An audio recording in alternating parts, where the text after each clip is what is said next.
కేవలం పవన్ కళ్యాణ్, చంద్రబాబు, లోకేష్ వీళ్ళ ముగ్గురు అన్యోన్యంగా కనపడినంత మాత్రాన కూటమిలో ఉన్న అందరూ అదే ఆప్యాయతతో ఉన్నంతగా కాదనమాట. ఇప్పుడు పవన్ కళ్యాణ్ గారికి డిప్యూటీ సీఎం అనే ఒక హోదా పదవి ఉందన్నమాట. ఆయన అంతవరకే చాలనుకున్నాడు, ప్రస్తుతానికి అంతవరకే చాలనుకున్నాడు. ఆయనకి ఏదో ఒక పదవి ఉంది, ఆయనకు ప్రాధాన్యత ఇస్తున్నారు. ఎందుకంటే ఎట్లాగూ ముఖ్యమంత్రి చంద్రబాబు, పెత్తనం అంతా లోకేష్ది. ఇప్పుడు చంద్రబాబు గారు పేరుకి ముఖ్యమంత్రి అయినా పెత్తనం అంతా లోకేష్ గారిది కనపడుతుంది కదా, ఇది అందరూ ఒప్పుకునేది. చాలా నిర్ణయాల్లో ఆయన జోక్యం ఉంటుంది అనేసి బయటకి టాక్ వినపడతా ఉంది. పవన్ కళ్యాణ్ గారు జస్ట్ ఆయన మీడియా ముందుకు రావడం, వైసీపీని తిట్టడం, తర్వాత వాళ్ళు ఏదైనా మాట్లాడితే దాన్ని కౌంటర్ ఇవ్వడం, వెళ్ళిపోవడం, ఇట్లా జరుగుతుందన్నమాట. ఆయన ప్రస్తుతానికి ఇంతవరకే కావాలి అనుకున్నాడు, ఇదే ఉంది అంతే కదా. కానీ ఆయనకు పదవి ఉంది కాబట్టి మెదలకుండా ఉన్నాడు. అదే ఆయన ఎమ్మెల్యేగా పోటీ చేయకుండా కూటమికి సపోర్ట్ చేసి ఉన్నడితే ఎలా ఉండేది ఒకసారి ఆలోచించుకోండి. ఇక్కడ రాజకీయాల్లోకి వచ్చేది కేవలం ఎవడైనా సరే పదవి కోసం మాత్రమే వస్తారండి. ఇప్పుడు చాలామంది జనసేనకి 21 సీట్లు ఇచ్చారు, మిగతా చోట్ల జనసేన లేదు, ఒక ఛాన్స్ లేదు కదా. ఖచ్చితంగా ఈ 21 స్థానాలు జనసేన ఎమ్మెల్యేలు ఉన్న చోట టీడీపీకి, జనసేనకి అభ్యర్థులకి వాళ్ళిద్దరికీ ఉంటుందన్నమాట. అక్కడ ఎవరైతే టీడీపీ ఇన్ఛార్జీలు ఉన్నారో వాళ్ళకి ప్లస్ జనసేన 21 మంది ఎమ్మెల్యేలకి వాళ్ళ మధ్య పడదు.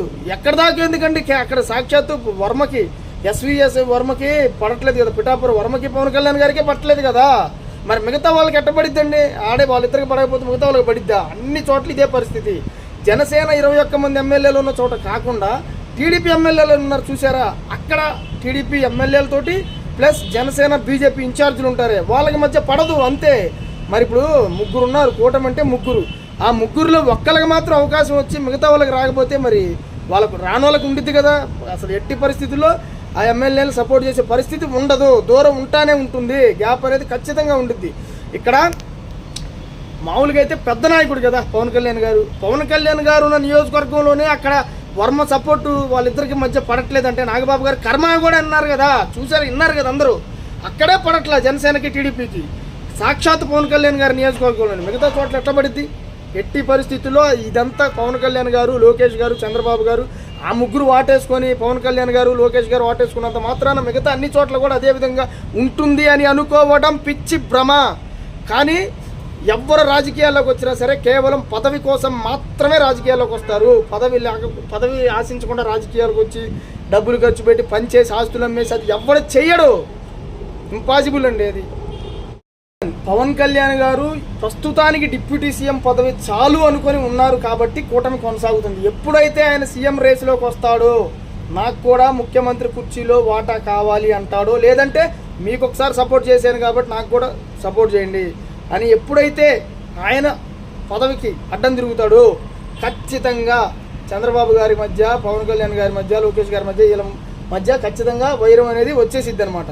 ఖచ్చితంగా కూటమి అప్పుడు విచ్ఛిన్నం అవ్వడం ఖాయం. కేవలం పదవి, ఇప్పుడు పవన్ కళ్యాణ్ గారు ఆ పదవి కోరుకోలేదు కాబట్టి కూటమి ఉంది. అదే సీఎం పదవి కోరుకుంటే ఉండనిస్తారా? అసలుకి అవకాశం ఇస్తారా? ఇప్పుడు దాకా ఎవరైతే కొన్ని అనుకూల ఛానల్స్ కొన్ని ఉన్నాయి కదా తెలుగుదేశంకి, వాళ్ళు పవన్ కళ్యాణ్ ఇప్పుడు దాకా టచ్ చేయట్లా. ఎప్పుడైతే ఈయన సీఎం పదవి కావాలని నోరెత్తుతాడో ఖచ్చితంగా అడ్డం తిరిగి మొత్తం అంతా ఈ పవన్ కళ్యాణ్ దుర్మార్గుడు, ఇంత ప్రపంచంలో ఇంతకంటే దుర్మార్గుడు లేడని వాళ్ళే మొత్తం వేసేస్తారనమాట, వేపిస్తారు అంతే. కేవలం ఇప్పుడు ప్రస్తుతానికి ఆయన డిప్యూటీ సీఎం పదవి చాలు అనుకున్నాడు కాబట్టి నడుస్తుంది కూటమి అంతే. మరి ఈ 15 సంవత్సరాల పాటు ఆయన డిప్యూటీ సీఎం పదవే చాలు అనుకుంటాడా, లేదు అని అంటే సీఎం పదవి కూడా కావాలి అనుకుంటాడా అనేది దాని మీదే ఆధారపడి ఉంటుంది కూటమి ఉండిద్దా ఉండదా అనేది.